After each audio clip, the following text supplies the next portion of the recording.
Hi everyone. Welcome to our very special webcast with our very special author guest, Marie Lu. Um, we're so excited to have you here. We are excited to ask questions and hear our questions answered, and then save time at the end for a writing prompt so we can get some writing done as well. Before we get started, some introductions and a couple spiels about what we're doing here today and what we're doing in a bigger sense at NaNoWriMo right now. So let me double check my notes. I'm always afraid I'm going to forget something, so I have my notes. So first note, my name. My name is Mariah. I use she, her pronouns, and I am one of the directors of programs at NaNoWriMo. Um, for camp right now, Camp NaNoWriMo is going on. I'm working on the the third draft. I almost said fourth draft. Whew, I could dream. But I'm working on the third draft of a novel for camp. And feel free, I saw people already doing this in the chat, but feel free to drop in your name, your pronouns if you feel like it. All these are optional. You can drop in whatever you want. You could also drop in maybe what camp project you're working on because we love to hear it. Also, I saw someone ask this already. Can you put questions for Marie in the chat? You definitely can, and I will try to keep looking for them and pulling them. If you think I missed yours, feel free to repeat it. We're gonna have time for questions in the middle of this. I'm going to pass it off to Nautica to introduce themselves. Yeah, thank you, Mariah. Hi, I'm Nautica. I go by she, her, or they, them pronouns. I'm an editorial intern for this summer, so I'm popping up on NaNoWriMo. And for camp, I'm working on I'm working, it's always so shy sharing what you're working on, but a young adult trilogy series that I really am planning out. And so I'm really excited to talk to you today. And just to introduce you properly with the amazing credentials that you have, Marie. Marie Lu, you are the #1 New York Times bestselling author of the Legend Trilogy and the Young Elites Trilogy, as well as Sky Hunter, which was released last year. And the next in the series, Steel Striker, comes out in September this year. She used to work in the video game industry, and she's also a NaNoWriMo board member. So thank you so much for popping up today and sharing this experience with us. Oh, thank you so much, Nautica and Mariah, for having me today. It's always so fun to talk with NaNoWriMo, and I love hearing about your projects and what everyone's working on. And it's always fun to be around fellow writers. So thanks for having me on. Yeah, of course. And before we get to questions, I want to give a little spiel and a little thanks because we have been running for the last 2 weeks. We've been running a fundraising drive, our summer fundraising campaign at NaNoWriMo. And my current updates are I don't have like the current like to the minute totals, but as of yesterday, um, the end of yesterday, I know we had raised as a community around $33,000, which is fantastic. And we are so grateful for all of you donating 5, 10, 15, $20 to us, whatever you did, like thank you. We are a nonprofit and we're kind of a strange nonprofit in that we don't make a lot of nonprofits make a lot of their money from big, grants or foundations, and we actually make around 2/3 of our budget from small dollar donations, which means people like you giving us, 5, 10, $30. So we really, really, really appreciate it. And we have some special you can check out our donation page. We're still running the campaign today, tomorrow, and Friday, and I'll put the link if you would like to donate and see the different donation prizes we have in the video. I also want to give Marie a huge thanks because Marie gave us a $5,000 match, which we met yesterday. So with your $5,000 match and Dari Bolander's $5,000 match, our totals are actually $43,000. Which is mind-boggling. Thank you so, so much, anyone who gave. And it helps us, like, especially at this moment, we're working really hard and putting a lot of energy and money into building a more diverse and inclusive community, running our two websites, Young Writers Program and NaNoWriMo, year-round. So not just for an event, but you can access it year-round for support and community. And also really leaning into rebuilding some in-person community that suffered, like our Come Right In program that suffered so much last year during the pandemic. So thank you. I know you're not here to hear me talk about fundraising though, which is fine. And so we'd love to jump into some questions for you, Marie, if you're ready. Yeah, I'm ready whenever you guys are. Okay, so I'm going to do the first question, which is, and again, Nadak and I came with a couple questions, and I'm sure we could ask you, like, I feel like personally working on my writing project right now, I have like a lot of questions that I just want, like, I would gladly just ask you what I should do. So if we don't get questions in the chat, we'll keep going, but please drop in your questions if you have them. But here's my first one. So just so viewers can get to know you a little more, can you tell us a bit about your writing journey, like beyond your bio? Kind of like when did you get serious about writing? Like how did you make that jump from like I like to write and sometimes I write to like I'm gonna do this professionally and I'm really gonna, make this what I do. Yeah, absolutely. Well, I came over to the States when I was 5. From China, I was born in China. We came over to New Orleans actually in '89, and I didn't know English at the time, so my mom gave me this assignment to go to school, to kindergarten every day, and I had to like write down, 5 English words and memorize them and write them into sentences, and that was like my assignment every day. So I started writing technically because I had to learn the language, and once I got enough to work with, I realized that I just kind of enjoyed that process.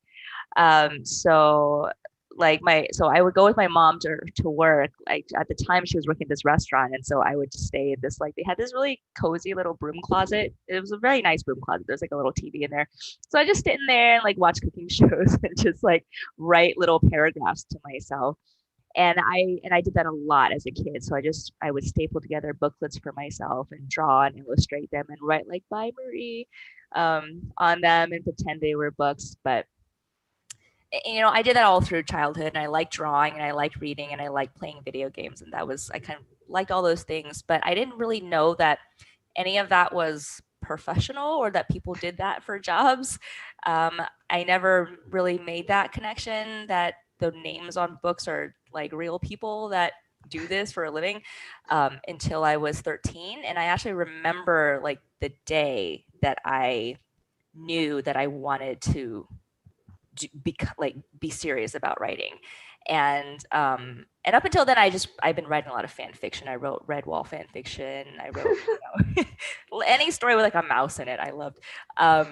So I remember when I was 13, I read this article in the paper. It was the Houston Chronicle. We were living in Texas at the time, and there was an article about this girl named Amelia Atwater Rhodes who had written her first book and gotten a book deal with Simon and Schuster, and and I remember just sitting there being blown away by that and thinking like, oh my God, like first of all, real people write books, and second of all, I was like, she's 13, I'm 13, like I didn't know you could do that.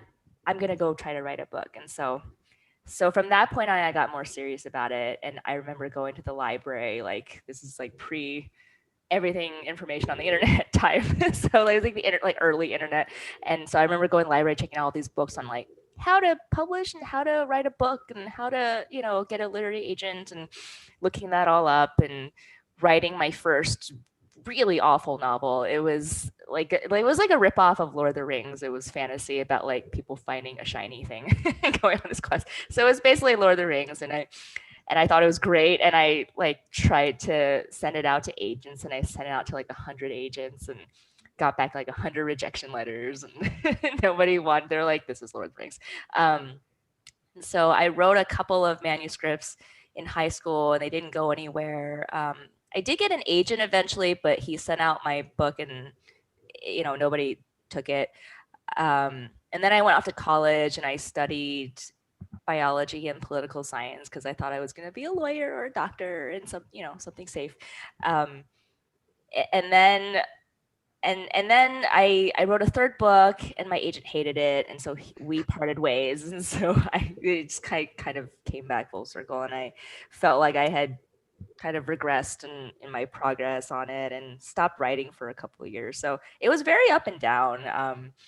And towards the end of college, like I had this notion that I was graduating and I was supposed to go to law school, and that I thought, maybe this is not in the cards for me. Maybe being creative or doing a creative profession was not something that adults did. Like, it was kind of reserved for a certain segment of people, and that wasn't for me. I needed to make money. I needed to be a grown up, so I had that thought in my head until I graduated. And I remember it was like the last day on campus, and I remember just walking around campus feeling very emo about the whole thing, and like, do I want to go to law school? And I walked past this kiosk that had a bulletin on it, from Disney Interactive Studios, and this was the video game division of Disney. And they were looking for interns, and they were like, we have a think tank program that we're starting. Do you like to play video games? Do you like to draw? Well, contact us. We've got like a 6-month long program where you just come up with video game ideas. And I was like, that sounds amazing. And I remember running back to my dorm room and calling my mom and telling her, like, I was thinking about turning down law school and trying out this internship. And she's like, you completely lost your mind. But she was supportive about it in the end. And so I turned down law school and I applied for the internship, and I ended up working at Disney as an intern in video games for a while. And I always tell this part of the story because working in a creative environment for the first time was what I needed to get my writing inspiration back. So I had stopped writing for a couple of years because I thought, like, bearing the creative side of me with my childhood, like, that was a part of me that needed to just, I guess it wasn't going anywhere. But then I was working at this video game studio, and everyone around me was immersed in this creative world, this creative life, and we were just coming up with ideas and having fun. And that was my first time realizing, like, oh, it's okay to be creative for a living. Like, this is a thing that people do, and this is real and serious, and you could take it seriously. And so I started writing again, and I got another agent with a 4th manuscript, and that didn't sell. So that went on for another 1.5 years of rejections, and I must have accumulated like 500 rejections or so from the beginning, just like a stack. And I think when you get rejected like 500 times, it just starts to lose the edge comes off of it. So I'm just like, whatever, it's fine. And so you kind of forget about it. And so while I was getting rejected on that 4th novel, I was working on Legend. And so Legend was novel number 5. And when I submitted that one to my agent and she sent it out, it just happened to be out in the world right when the Hunger Games was becoming big and YA was taking off. And she's like, this fits very neatly into YA, and it sold in like a week. So, a lot of people are like, what is it like to have an overnight success? And I'm like, well, it was like overnight in 12 years. So sometimes the stars align. And that was my journey. Yeah, that was my early journey. Thank you for sharing that. That's super interesting. Yeah. And I know that Nautica, that reminds me, I feel like Nautica, you also have an interest in like the intersection of like kind of games and creative writing. And Oh, I love to hear that. I know. Yeah, I thought it was interesting hearing that because I was like growing up playing video games and writing and borrowing inspiration, and also just like not asking, but allowing yourself to be creative and thrive and be creative and think that's know that you can live like that. I think that's really dope. I don't know. I started learning coding just so I can write stories and put them in games. Oh, I love that. Do you think you want to go into video game writing? Absolutely. Oh, you would be so great at it. But it's interesting definitely how like you went from video games to like being an author and how that intersects. Yeah, and I feel like I really loved working in the industry. So I hope you do too. The only reason why I left was honestly because I had to travel so much for writing, and I didn't leave until I absolutely had to. I had gotten Legend had sold, and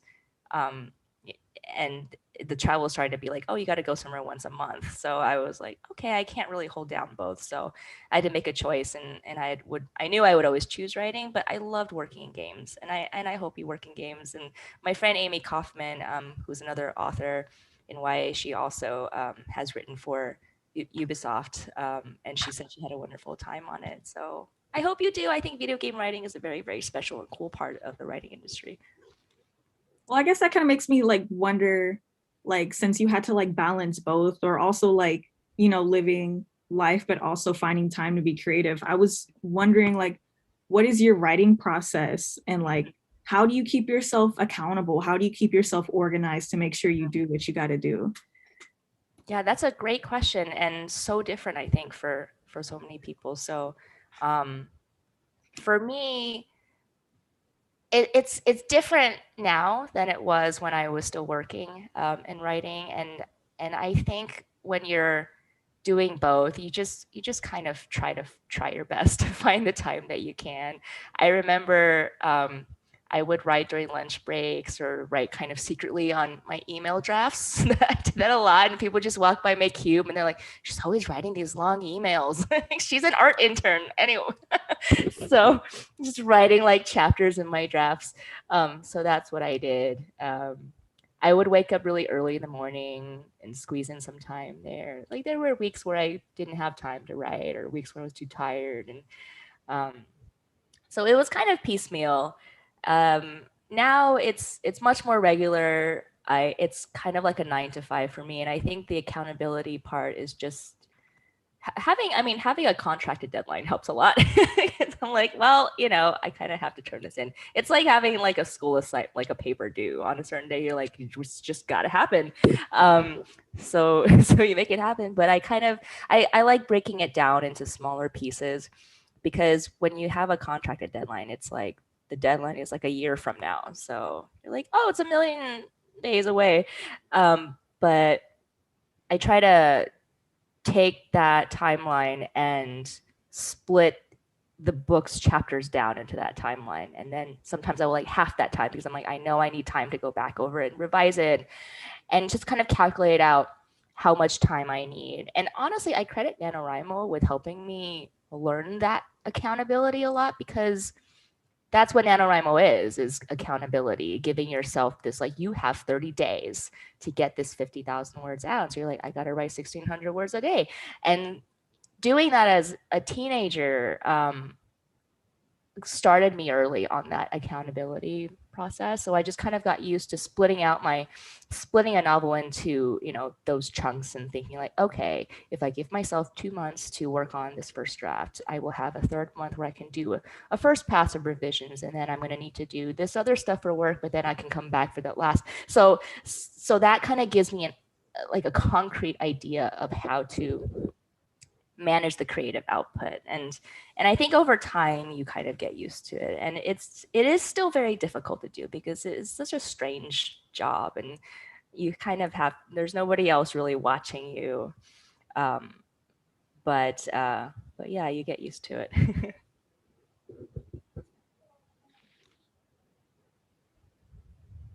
Mariah, you're on mute.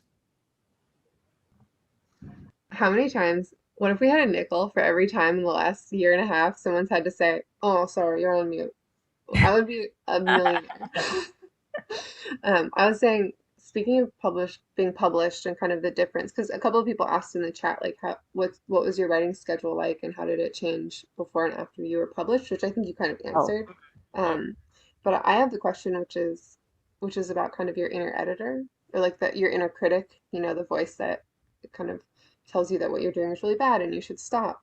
And I had this idea in my head that if I were to ever be published and have a published novel, that voice would go away. But I thought maybe not. So I was going to ask you, like, what do you do to manage that voice in Yeah. your head if you're writing? Yeah, I feel bad saying that. I don't know if that's comforting or depressing to hear, but it Oh, never I figured it was goes true. away. Yeah, it never goes away. I think you just learn how to manage it. I think that the fear of rejection never goes away because you never really stop getting rejected for your work. I thought that before I was published, that once you're published, and people buy your books, and then this train of rejection letters will stop, and that was always my insecurity before I got published. But then you get published, and people hate your book online, and they'll tag you about it, and there's bad reviews, or there's negative professional reviews that come out, or whatever. So it never really stops. It just I think I've just learned to manage the insecurity that goes with it, and that has really been a exercise of understanding my own process, and knowing that when the book is bad in a certain shape, um, this is a normal part of the process. And I didn't really know that until about 3 or 4 published books in. So Legend came out. When Legend was bought, it was a finished book. I think we only had to do like a light pass or revisions on it before it went off. Book 2, Prodigy, was not like that. It was a first draft, really rough, sent to my editor. We had to do major rewrites on it. And I remember in that second book process thinking that, like, oh God, this is never going to be a book. The first one was a fluke, and this one is never going to happen, and this is the end. This is the end of the career. This is where it stops. And so that inner critic can just kind of take over and freeze you up. And I remember I took twice as long on that book as I did with Legend, because I struggled so much with that inner critic and feeling like, why can't I get this right on the first try? Why can't I do this? I at this point in Legend, I was feeling this way or that way, and why am I not feeling with Prodigy? And eventually over time, I have learned that, first of all, every book is different. Every story is different. What worked for one person's first book is not going to be the same as how you feel at a certain point in your own draft. And I think it takes time to learn the emotions that you feel with every draft. And now I've started to learn that when I feel a certain way about my draft at a certain point in the writing, usually in the first draft, sometimes in the first revision, where I'm just like, this is just not coming together. It looks nothing like how I thought it was supposed to look like. I now know that, oh, this is a normal feeling because this is how I felt the last 4 times that I did this, and this is normal. And I have just happened to reach that part of the story. And because I know that there is a point in the future where I will not be in this state, and the novel will be in a more finished state, and I just need to crest that hill. And knowing that and being aware of that helped me enormously. So I think even when you're starting out, to remember that that draft that you're working on in that moment can always improve, and all you have to do is just make it to the next draft, and just know that even the most celebrated authors that I can think of cannot make that book in their first try. Like, you don't see their early drafts and how many times they go through it, and how many drafts they've thrown away, and how many years it takes, no matter how many times you've been published. So we're all in the weeds in that those first few drafts and later drafts. So that helped me a lot in realizing that. And it takes a bit of time to really accept that.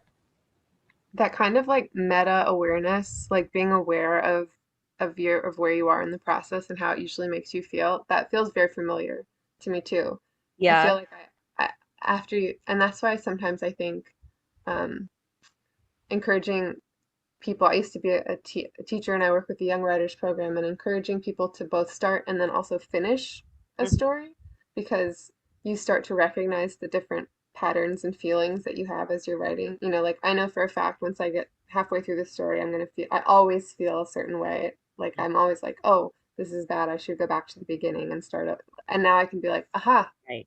that's Right. that thing that you always do at this point, and you really got, so that's encouraging. I'm glad that you tell that to your students. That's such good advice. Yeah. Yeah. Quantity over quality in the beginning is what I always try to remind myself of. Yeah. Yeah. I think it's always interesting how we see the ends. And like you said, we don't see the work that goes into a lot of the books. But I guess we were also wondering, a lot of folks in the chat are also wondering, and it seems like a common question, but just hearing it from you, do you have any tips for people who want to become published and write professionally, but they kind of just don't know where to start? Because it seems like like if you've never done it and you imagine it, it seems huge.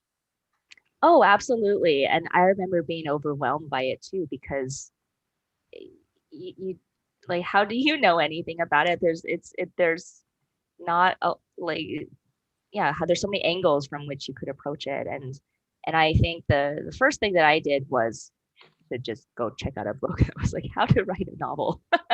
and um, and I know it's different now, with social media and the internet, but I remember just trying to learn the process first, um, understanding why I loved the authors that I did, um, and understanding why I didn't love certain authors or didn't like certain books, and understanding what kind of story I wanted to tell, and learning about the craft of writing a book. I think that a lot of people, myself included, um, feel, when you realize that you want to be serious about getting published, feel this need to rush into getting something published. Like, I just want to make something so I can send it out. But take your time in the beginning to learn the craft, to understand what is it about a story that excites you specifically. Like, what is it that draws you to certain stories? Really break down the books that you absolutely love, that you blasted through in a night. Why? Like, just try to pick it apart and look at it from an editorial point of view. Like, what is it about this book that makes it tick? And what is it that you can learn to put into your own writing? And just and and go over your own writing, write that first draft, revise it, um, see if you can find like-minded people that you trust that you can send that book to. Take your time, and once you feel like you're ready, then there are concrete steps that you can learn. um, like, usually you have to get a literary agent first, and there's a lot of good advice online for how to find a good literary agent. One of the easiest ways is just to look up your favorite authors, and in their acknowledgments they almost always thank their agents if they like them. So those are names of reputable agents that you can contact. I remember at the time I was using this site called agentquery.com, which I don't know if that's still a thing, but that was a good site because they would tell you which agents were a part of the AAR, which was kind of like a governing association, that tells you if that agent is not a scam artist. If they're reputable, they should be part of that. So you get the basic process is you write your book, you get a lit agent, you send them a query letter. If they like the sound of your book, a query letter is just a one-page description of what your book is about. If they like that, they'll ask you for the first 3 chapters. If you send that and they like that, they'll ask for the full novel. If they like that, they'll call you, um, and offer to rep your book, and then they send it out to publishers. And that's the rough process. It is absolutely an overwhelming process, I think, for an aspiring writer. But the core of it is always the craft of writing, the craft of storytelling. So if you can hone that to a point where you feel confident in your work, um, I think that you'll succeed when you send it out into the world. And it can take. Some people get published on their first try. Most people don't. It took me 5 tries, 5 solid tries. Um, and now there's also other avenues too. I think people post their work on Wattpad, or on other forums online. And I'm less familiar with that, but everything is viable. If you choose to self-publish, also a very viable form of getting your work out there. So it's whatever works for you and whatever feels comfortable. Um, Related to that, we had a couple questions. Well, first of all, thanks for making that sound so like when you say it like that, I'm like, okay, I can do that. Like that sounds possible. Um, and also sharing like how many times, like I wish there was some public record of how many times authors have been rejected or tried to submit Oh something or yeah. revise something. Because you're right in that we only see this finished product, and it's like looking at very pretty pictures on Instagram and thinking, well, I don't look like that. That like you don't see all the all the work that goes into it. Yeah. But we had a couple questions related to that from Parker. They said, how do you tell if a story is good? I imagine that it must be difficult to an extent to figure out when to stop going to publishers about a novel if you keep getting rejected. And then Julia W. asked a similar question. They said, when do you know that your manuscript script is ready to be sent to an agent? That is a fantastic and very difficult question to answer. And I think a lot of it comes down to a feeling. And I wish I could give a better answer than that. Um, and this is something that kind of takes a little bit of practice in general, because you kind of will develop over time a radar for when you know your work is ready. Um, I remember early on, I didn't really know, like with my first, like I said, with my first novel that I ever wrote when I was 14, I thought it was ready. It was the best that I could do at the time. And I think maybe that's an important marker, is if you feel like I truly cannot do better than this. This is the best thing that I can possibly write. That is a sign, I think, that that book in that moment of time is ready. It is ready to be tested. It doesn't mean that necessarily that's the one, or that's the magical book, but you can only do as great as you can in that moment. And I think that that never stops. I'm still in this position of where like this is the absolute best that I can do in this moment in time. Hopefully in the future I can do better. So I think you know when you can read back over it, and there's just when you're starting to do edits and every edit doesn't feel like it's making it better, it's just making it different. When you're like, okay, I am just kind of churning my wheels in the mud. And if like I didn't really have anyone to give my book to at that time, but if you have a trusted beta reader that you can run it by, I think it helps to get a second opinion as well. And so you kind of just cross your fingers and hope for the best. And once you feel like this is the absolute best thing that you can create in that moment, that there's really nothing that you can do to change it in a way that would make you happier about that work, I think that book is ready. And it's different with every book. I remember when I was working on, I just finished my last run of edits on Steel Striker, and I was so unhappy with that book for the longest time. And I just remember thinking, like, I am never going to revise this book to be just right. And every read through, I was just like, it just isn't right. It isn't right. And you just kind of feel it. And it didn't, and it took until very, very late in the process before I was finally like, okay, I think this is starting to feel like the version that was supposed to be in my head. So it's a very kind of organic process. Yeah. Cool. That's a good question though. I like that because I have several drafts of novels, right? Like we all do. I have a NaNoWriMo draft that I'll probably never look at again, and one that I care about a lot.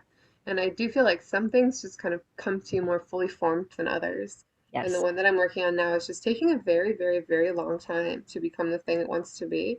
And I like that when you say that, I think that's okay. Like it feels weird, but it's okay. It's just taking a little longer.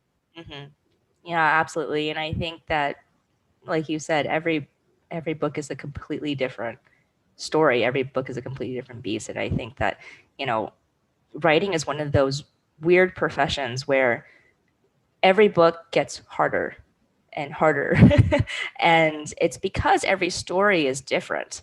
If all I had to do was rewrite Legend over and over, I think I would be great at it by now. I could write the crap out of that book, but every story has its own challenges, and it's like completely relearning a different way of, operating on a brain or something. Like it's a new challenge every time. Yeah. Yeah, Nautica, did you? I was about to say, I guess it's interesting, like each story is different, but it also kind of reminds me of the one question asked in the chat, kind of relating to like, how do you keep making like new stories and making it relevant? And Megan A asks, where do you see the future of dystopian YA going? Wow. Tell us. I know everything about that. No, I can see the future. Honestly, I have no idea. I think that dystopian fiction, just the concept of dystopia has changed a lot in the last 4 or 5 years. Um, when I was writing dystopia, it was at a time when I think we were more ignorant as a society with what was wrong in our society. And, everyone was excited about 2012 and like the Mayans say that this is when the, world will end. So it was a different vibe when dystopia was happening back then. But I think that dystopia, in some ways, it will always be a useful way of reflecting on the things that haunt us about our reality. And I think we can always look to dystopia for a snapshot of what the world was like in that moment and what was troubling us. Because, I look back and sorry, now I'm talking about the past as opposed to the future, but I think looking back at dystopia and the things that I have written, I can always see it as like, oh, this is a snapshot of the world at the time. This is a snapshot of who I was at the time and what I was thinking and what was troubling me and what was keeping me awake at night. Sky Hunter was 100% a product of the frustrations of the last 4 years and dealing with this horrific presidency that we went through. And for the future, I think it's a lot of that. I think that young people are always going to have the most immediate look at how the troubles of our society are affecting us today. And the great thing about YA dystopia, though, as opposed to adult dystopia, is that YA dystopia has that thread of hope that's running through it all the time. And I find that YA dystopia tends to be a snapshot of what we think young people are capable of. And over time, especially in the last few years, I've realized that it's because we are just inspired by real young people that we see every day, you know, um, doing things that they shouldn't have to do. Like they shouldn't have to be marching in the streets for their rights or talking about issues that scare them. But that is the way of the world sometimes. And I think that why dystopia exists as to record that and to show them that there is a way out of it, and that a lot of young people are the agents of change and can do amazing things, and that a lot of why dystopias do end, hopefully, and I think in that way why dystopia may never change, and I kind of hope it doesn't change too much because I want to see that thread of hope, and I get a lot of hope reading that. I think maybe what does change is trying to figure out what is actually fiction as opposed to reality, because I think reality is kind of covered just about everything. So it's gonna take some real creativity to figure out something that feels fictional. Um, just on a totally different note, another question from the chat, maybe easier to answer than the future of dystopian YA, from Lauren, and it's how many drafts do you usually have? And maybe if you don't have like an average number, if you could just like how many drafts did your most recent book have? Yeah, that's a great question too, and also difficult to answer because Oh every no. different. um, every book is different. Legend only, like I said, only had maybe I think 2 rewrites that I did before we sent it out, and they were fairly easy revisions to do. At least I remember them as being easy. I guess all childbirth feels easy in retrospect. But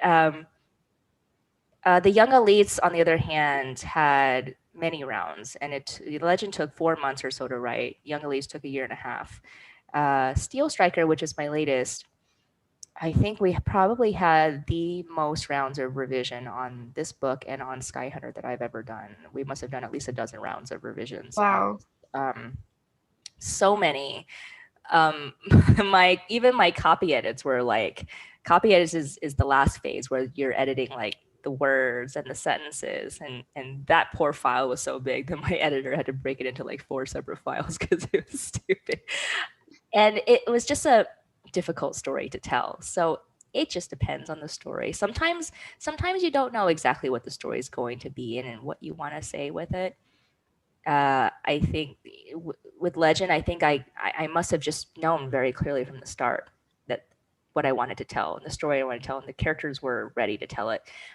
With the young elites, I didn't actually know who my main character was supposed to be. So I wrote like 150 pages of that book before I sent it to my agent, and she was like, "This is terrible." Like her exact words were, "When you sent this to me, did you think that it was good?" So so build up that tough skin, guys. Yeah, I realized, after that first draft that she was like, your only interesting character is the villain in this story. And I was like, oh my God, she's supposed to be the main character. So I had to rewrite the whole thing with a new main character from a different perspective in this world. So that took a lot of rounds. And Sky Hunter also had the wrong main character to begin with as well.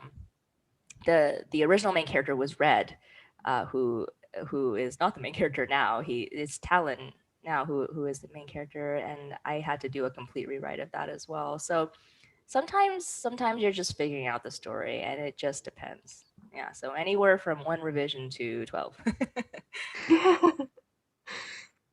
Love it. Thank you. We have time for maybe one more quick question before we go into the prompts. Nautica, are there any that you felt like you really wanted to ask? I really wanted to ask. I'm biased.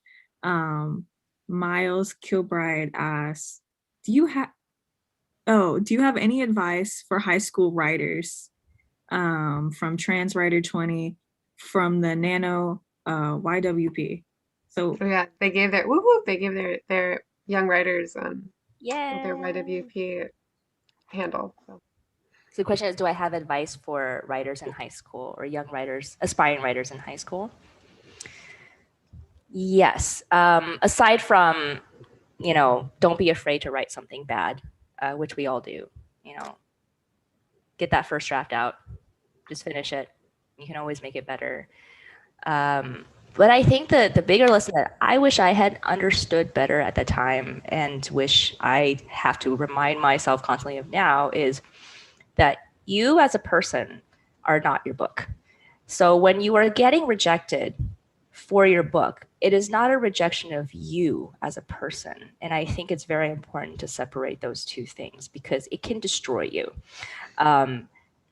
When you think that because of how people feel about your book, it is not a reflection of who you are of you. Like, you as a person are one perfect.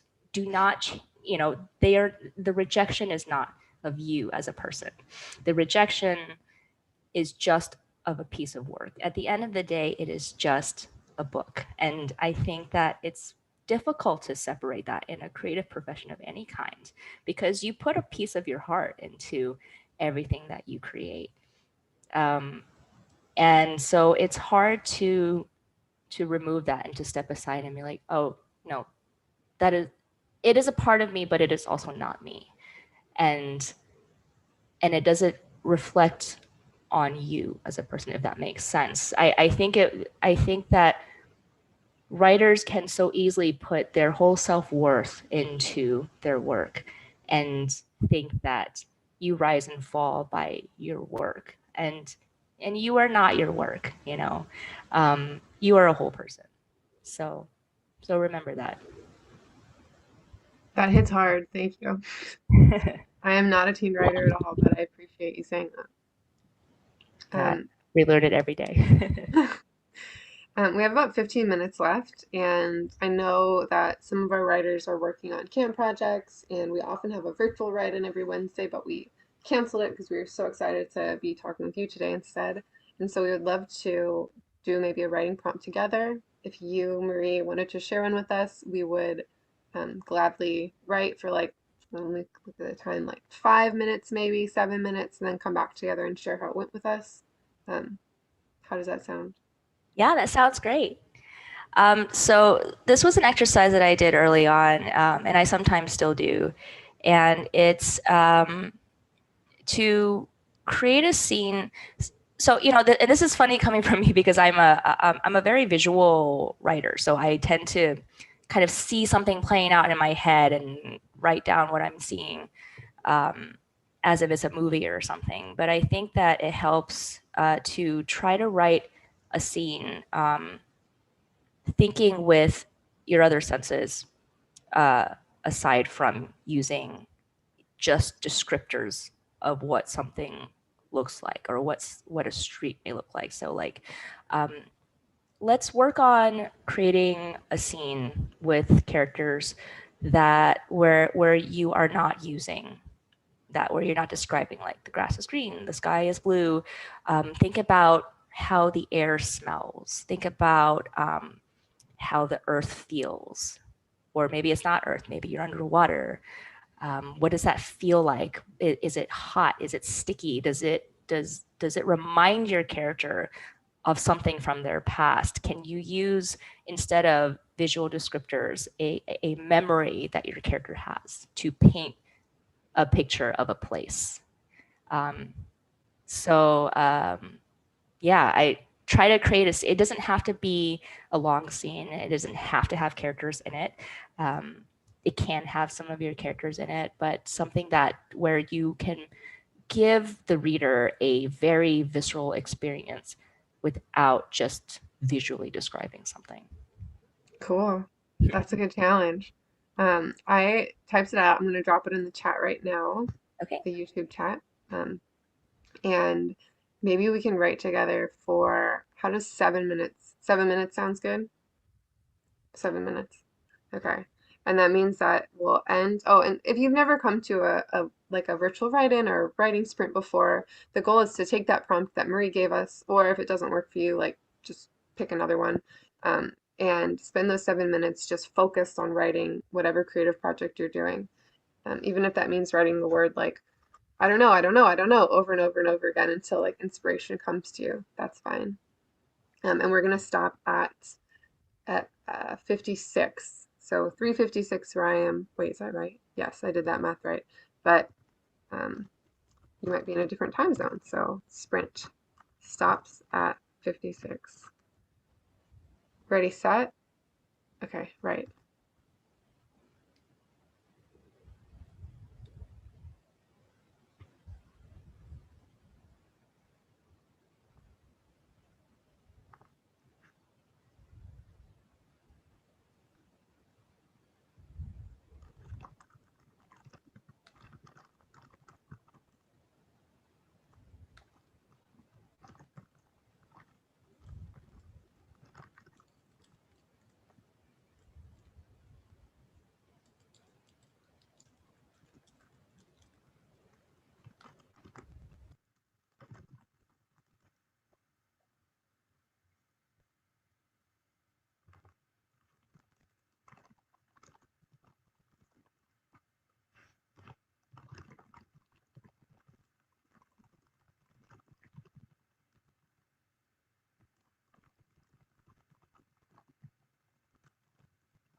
All right.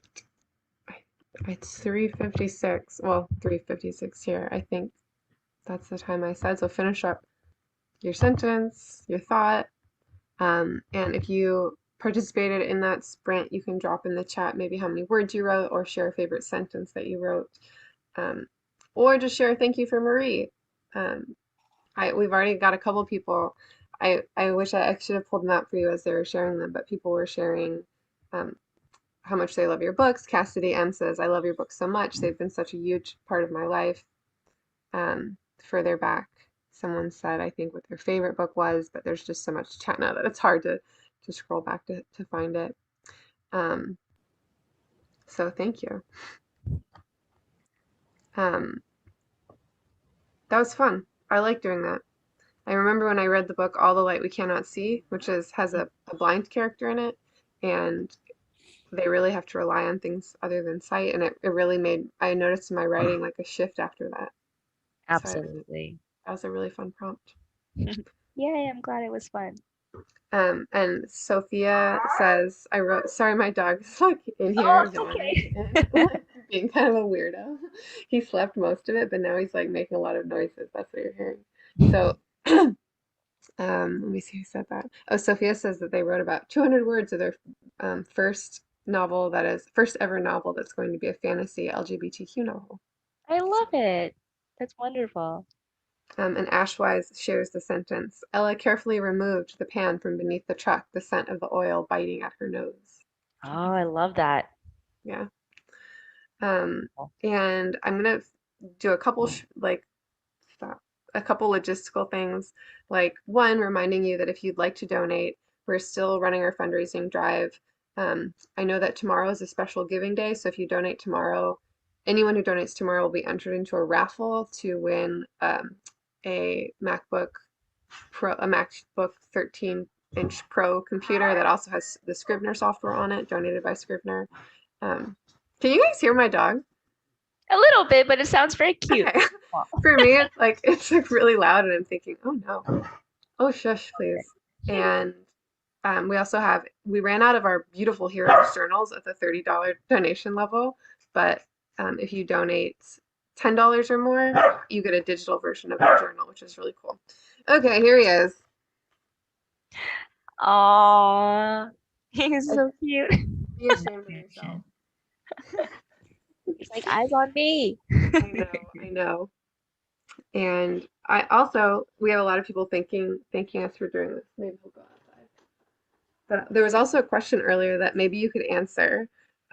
Maria's like your last question, which was, what is your favorite video game right now? My favorite video game. I haven't had a chance to play recently, but I loved a lot of the indie games that have been coming out in the last bit, and I remember the last one that I played that really like chilled me was this little horror indie game called Inside, which was amazing. I love that game. Really? And it was amazing. And I've been like trying to get my friends to play it so that we could talk. It was like a book that I read. Like there's I was like, I want to talk about the whole thing with you when you're done. Oh my God, that game just gave me nightmares. Yeah. It was so great. Just chilling. Oh, and Life is Strange is another beautiful one. I loved it. Yes, I love seeing Life is Strange fans too. Oh my gosh. Well, thank you for that. And thank you for giving us your time today and your wisdom and that $5,000 match. We appreciate you so much. Of course, thank you guys so much. It's always an honor. And thank you all for coming and for watching and for sharing your questions and your energy. And you can come join us. Well, just Nautica, but you can come join Nautica next week for a virtual write-in, which is also very, very fun. And other than that, I guess we'll go. Thank you. Thank you guys so much. Thanks, everyone. Bye. Bye.